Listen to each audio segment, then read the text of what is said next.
Good morning, children. Today we are going to learn lesson 11 from civics, directive principles of state policy.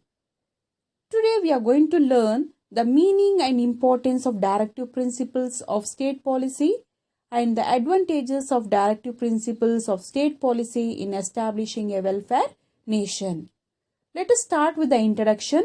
The directive principles of state included in the Constitution helps to achieve the aims set out in the preamble of the Constitution. There are so many different laws and regulations in India, and all these are required for better running of the country.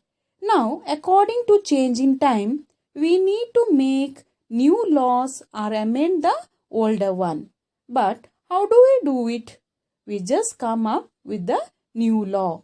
We have to make sure that the new law is in accordance with the Constitution. And how do the lawmakers make sure that laws which are making are in accordance with the Constitution?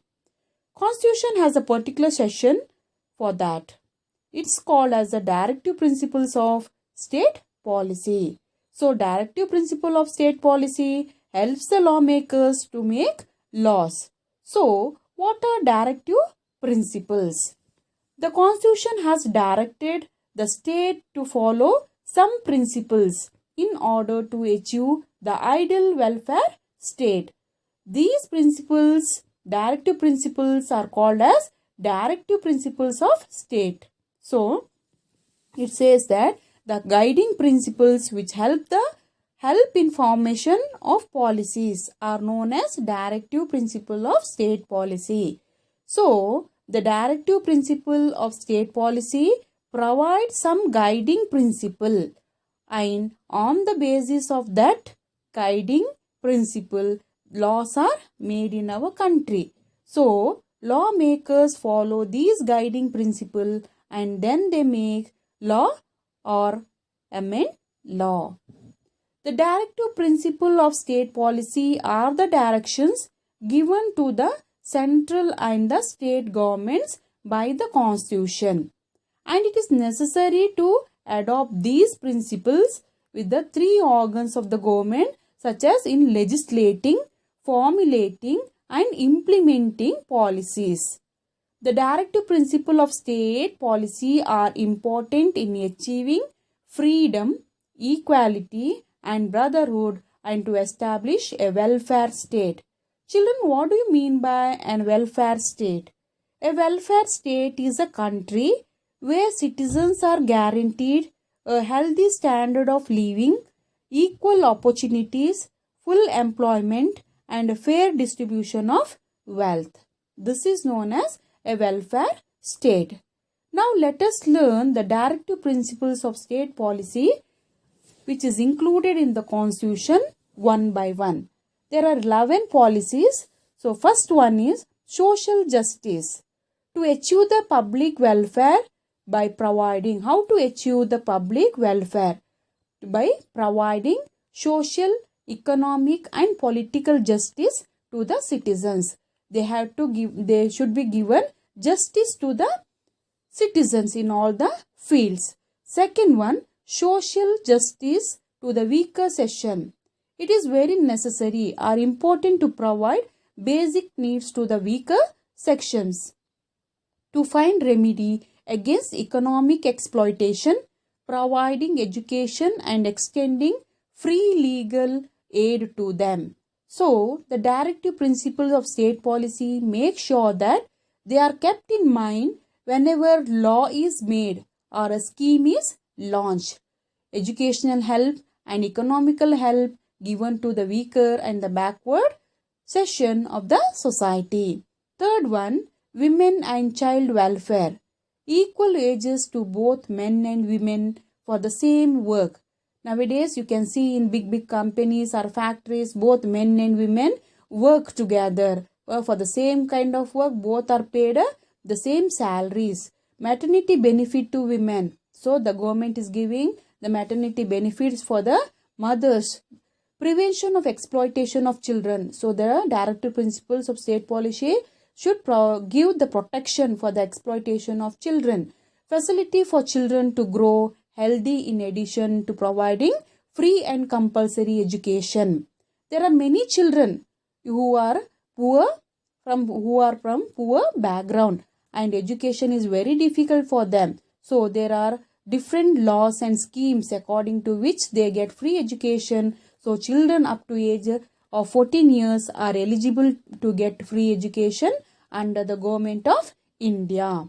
The fourth one is labor welfare. So the directive principle of state policy look after the welfare of the labor. They give right to work with a good atmosphere to work and minimum wages sum to the workers and providing them opportunity to participate in the administration.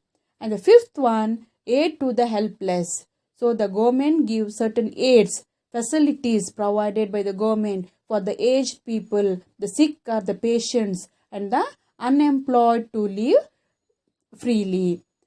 Sixth one, uniform code of law to all, is to enforce uniform civil law to all the citizen. Seventh one, prohibition of liquor.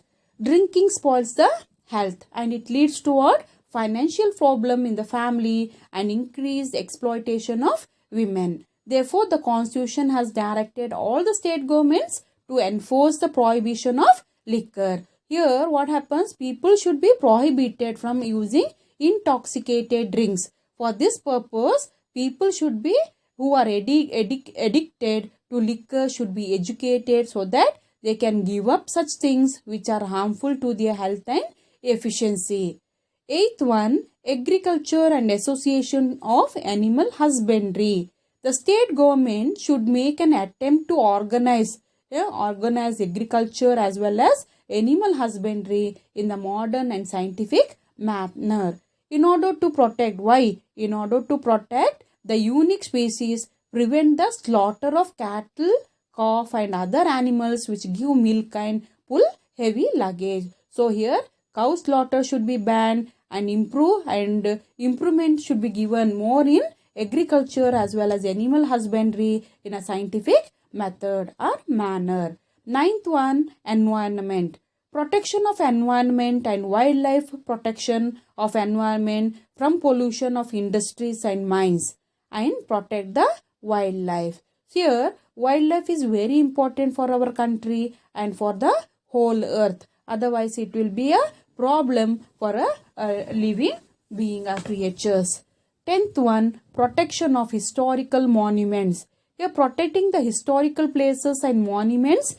For example, Hampi, Beluru, Halebeedu, Pattadakalu and other historical sites, because it represents our rich culture and heritage. So without them, we do not have history. They need to be protected. They are very important part of a country. That is why the directive principle of state policy mention to give protection of the historical monuments. And the last one is the international peace and security. Participation of the country. Any time when we participate in a country, there is country in safeguarding the international peace and security is must. So the directive principles of state policy look after the international peace and security.